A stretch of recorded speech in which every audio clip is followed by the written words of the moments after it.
প্রতি বছর লক্ষ্মী পূজার পরের দিন আবহমান গ্রাম বাংলার প্রাচীন কৃষ্টি সংস্কৃতি ও নিজস্বতা ধরে রাখতে আনুমানিক ২০০ বছর ধরে গোপালগঞ্জ জেলার কোটালীপাড়া উপজেলার বাবুরখালে প্রায় ২ কিলোমিটার এলাকা জুড়ে নৌকাবাইজ ও মেলা অনুষ্ঠিত হয়ে আসছে।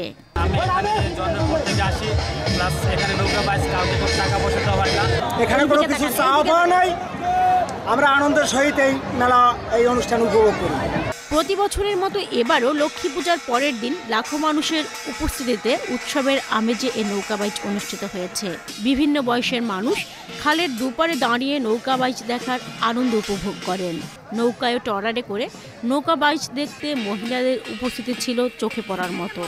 আমি ছোটবেলা থেকে প্রতিবারই নৌকাবাইজ দেখতে আসি। আমার এই নৌকাবাইজ দেখতে খুব মজা লাগে। আমি আমার ছেলে মেয়ে স্বামী আত্মীয় স্বজন নিয়ে দেখতে পছন্দ করি। ৭৫ বছর থেকে আমি দেখতেছি এই যে নৌকাবাইজ এইভাবেই চলতেছে। গোপালগঞ্জ, বরিশাল, মাদারীপুর, বাগেরহাট জেলা থেকে শিবকোষা সহ বিভিন্ন নৌকা এসে হাজির হয় বাবুরখালে। এদিন দুপুর থেকে নানা বর্ণ ও বিচিত্র সাজে সজ্জিত দৃষ্টিনন্দন নৌকাবাইজ শুরু করে। ঠিকারি কাশীরবাদ্যের তালে তালে জারি সারি গান গেয়ে পানির ছলাৎ ছলাৎ শব্দে এক অনবদ্য আবহ সৃষ্টি হয়। এখানে সাম্প্রদায়িক সম্প্রীতি রয়েছে। আমরা এই নৌকাবাইজটি যাতে আরও দীর্ঘস্থায়ী হয় এবং সুন্দর হয়, এজন্য সরকারের পক্ষ থেকে যেমন নদীটি খনন করা প্রয়োজন, যাতে আমরা নৌকাবাইজটি উপভোগ করতে পারি। এটা আমার জন্মের পরের থেকে আমরা দেখে আসছি এবং এইখানে শত শত লোক আসে।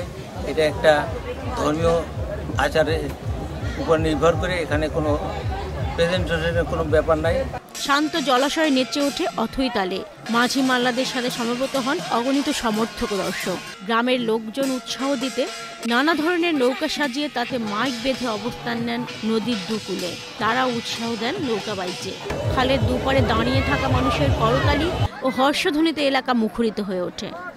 প্রতি বছর অনুষ্ঠিত হওয়া এই নৌকাবাইজ ঠিক কবে থেকে শুরু হয়েছিল তা সঠিকভাবে বলতে পারছেন না কেউ।